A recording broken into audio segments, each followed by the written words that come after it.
Vadivel sir வரணும் வரணும் sir. எப்பயுமே நீங்க வந்து நீங்க வீட்டுக்காவது வந்து அவங்கள வந்து பார்த்துட்டு போங்க. பாருங்க பின்னாடி அழுகிற சவுண்டு கேக்குது பாத்தீங்களா? வந்து கொடுக்கறது தான் அந்த மரியாதை. இல்ல எனக்கு புரியல. ஏன் வடிவேல் சார் வரணும் முதல்ல? விஜயகாந்த் ஐயா இறந்து போயிட்டாரு. அவர நேசிக்கிற கோடிக்கணக்கான மக்கள் அவர நேசிக்கிறாங்க. அவங்க மக்களோட இதயத்துல விஜயகாந்த் கேப்டன் ஐயா வாழ்றாரு. வடிவேல் சார் வந்து நன்றி மறந்துட்டாருங்கிறது தெரியும். எப்படியாப்பட்ட கோவக்காரனும் ஒரு இறப்புல வந்து நின்றுவான். ஏன்னா, திரும்பி நம்ம பார்க்க போறதில்ல அப்படின்னு சொல்லிட்டு. ஆனா ஆனா, நீங்க வந்து வாலண்டடா நீங்க அவர ஏன் எதிர்பார்க்குறீங்க?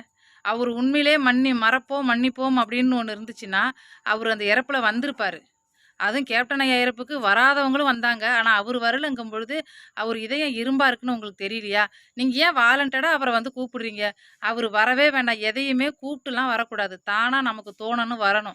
அவர கூப்ட்டு ஏன் நீங்க விஜயகாந்த் ஐயாவ வந்து அசிங்கப்படுத்துறீங்கன்னு எனக்கு தெரியல கலா மாஸ்டர்.